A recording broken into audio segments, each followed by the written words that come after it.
Hey guys, Jack here, bringing you my review video of the Aftermath DLC for Battlefield 3. Aftermath is the fourth expansion to come out of the DICE offices and follows in the footsteps of the excellent Armored Kill DLC. With Aftermath you get 4 new maps to run around on, new assignments, new dog tags, a new game mode called Scavenger, 3 new vehicles to play with, new character models and the all-important crossbow. The cool kids like to call it the Expo. If you're in a bit of a rush and you can't stick around for the rest of the video, then let me just come out there and say it.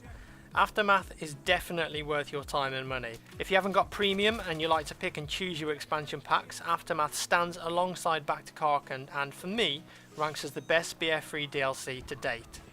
DICE have really hit a home run with the map design in Aftermath, and to me map design is of course the most important thing in a competitive multiplayer FPS.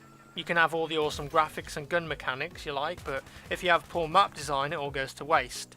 I'm happy to say all 4 of the new maps are planned out well, and there are a variety of ways to play whatever class you feel like in however manner you choose to. There's plenty of sniping positions, tight corridors for frantic assault and bipod play, and rings around each level for vehicle warfare. You can even take to the sky on a couple of the maps and duke it out with some scout helicopters. Playing Conquest in particular on these new maps is a treat, especially if you're running with a squad on voice comms. Up until now I would rarely play Conquest, I'm much more of a rush guy, but these new levels offer some great tactical gameplay. Each flag has 3 or 4 angles of exposure, so there's enough cover with a full squad, but at the same time if you mess up you're going to lose that flag. On all of the Aftermath maps in a way there are 2 types of battles going on. On the outside flags you've got like a circular battle involving vehicles and a slower, more methodical gameplay style. On the inside of the maps you've got lots of tight corridors and rat runs, and this leads to some pretty intense back and forward fighting.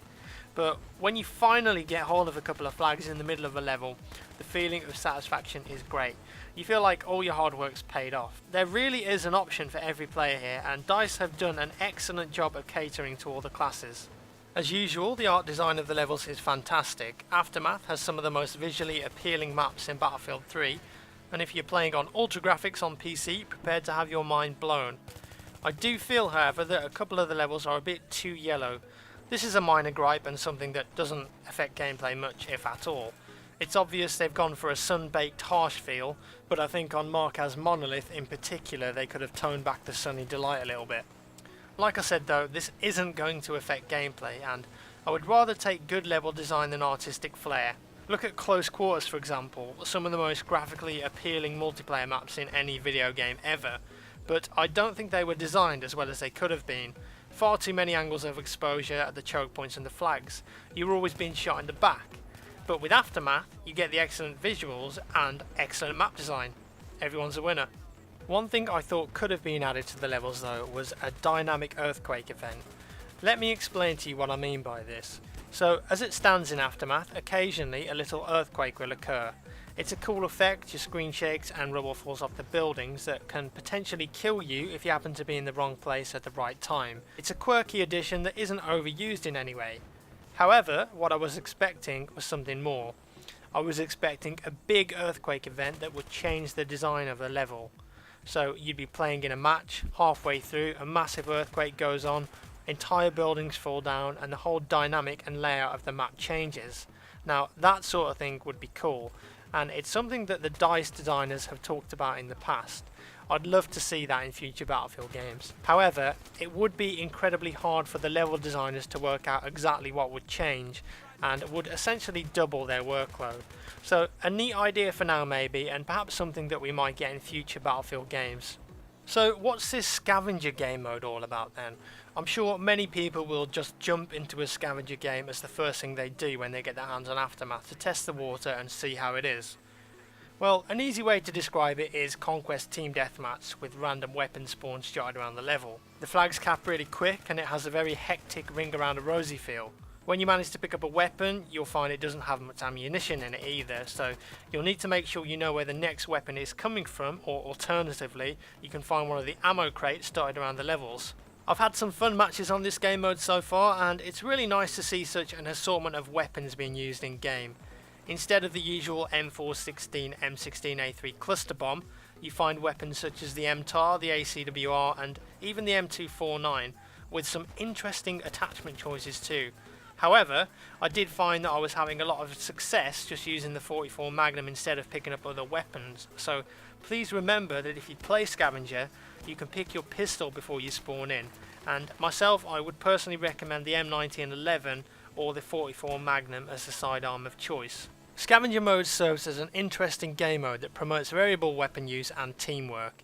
If you want to win those 3 matches to unlock the crossbow, I would advise sticking in a big group and wolf packing around the levels, because more often than not on these maps you turn a corner and you're faced with an entire squad or 2 of players capping a flag. Overall, Scavenger Mode is a good addition to Battlefield 3. It really separates the men from the boys, as you can't just spawn in with your comfort zone weapon.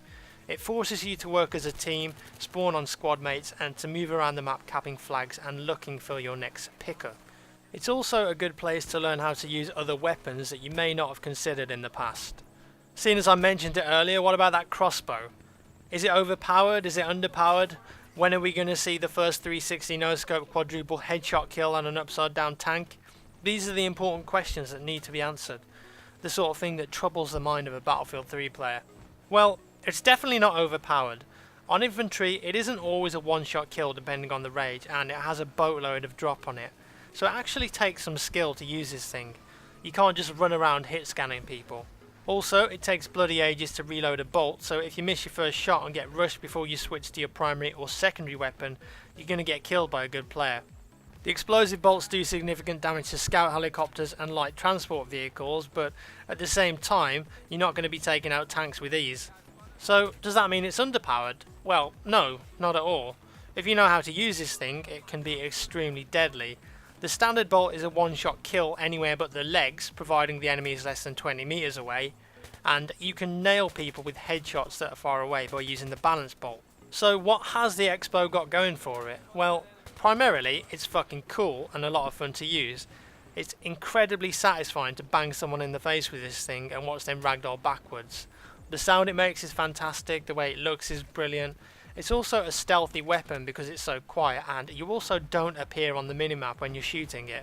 Ultimately, the crossbow is for showing off. It's for nailing 3 people in a row, it's for blowing up a jet with an explosive shot. That's what it's for. It won't be used as a serious competitive weapon because of all its drawbacks, and also because it replaces important equipment like medkits and rocket launchers. But DICE never intended it to be taken seriously. Battlefield is all about fun, and the crossbow just adds to that. In conclusion, Aftermath really is a very good package that I would recommend to anyone.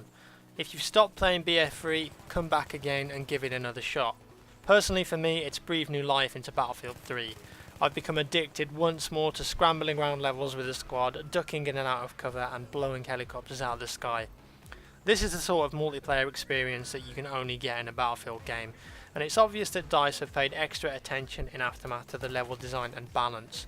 Once again, I stress these are the most important things. I think Close Quarters was an okay expansion, marred by some questionable level design. Armored Kill was good, but you needed to be playing with a large group to get the most out of it, and I think Aftermath is excellent. It's a great balance between infantry and vehicle combat, and I absolutely love the infantry combat on Battlefield 3.